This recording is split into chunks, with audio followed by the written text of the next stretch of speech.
देखिए, भारत के जो इस टाइम ऑपोजिशन पार्टी है, वो हमेशा एक शब्द बोलती है कि भारत के गरीब और गरीब हो रहा है और भारत के अमीर और अमीर हो रहा है। ऐसा क्यों हो रहा है? ऐसा किस लिए दिखाई देता है? ऐसा इसलिए दिखाई देता है क्योंकि भारत के जो पर कैपिटा इनकम है, यानी प्रति व्यक्ति आय, वो नहीं बढ़ रहा है और भारत के जीडीपी वो लगातार ग्रोथ कर रहा है, वो लगातार बेहतर कर रहा है।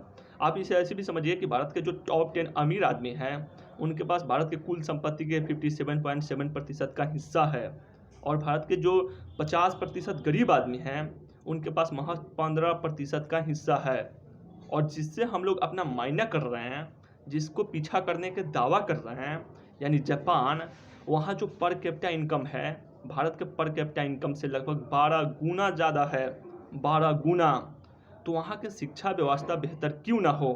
एजुकेशन सिस्टम तो वहाँ बेहतर होगा ना। तो वहाँ के लाइफ स्टाइल बेहतर क्यों ना हो? वहाँ सब कुछ बेहतर होगा। लेकिन जिस देश में हम लोग रहते हैं, यानी भारत, यहाँ 140 करोड़ लोग रहते हैं, कहे तो उससे भी ज़्यादा।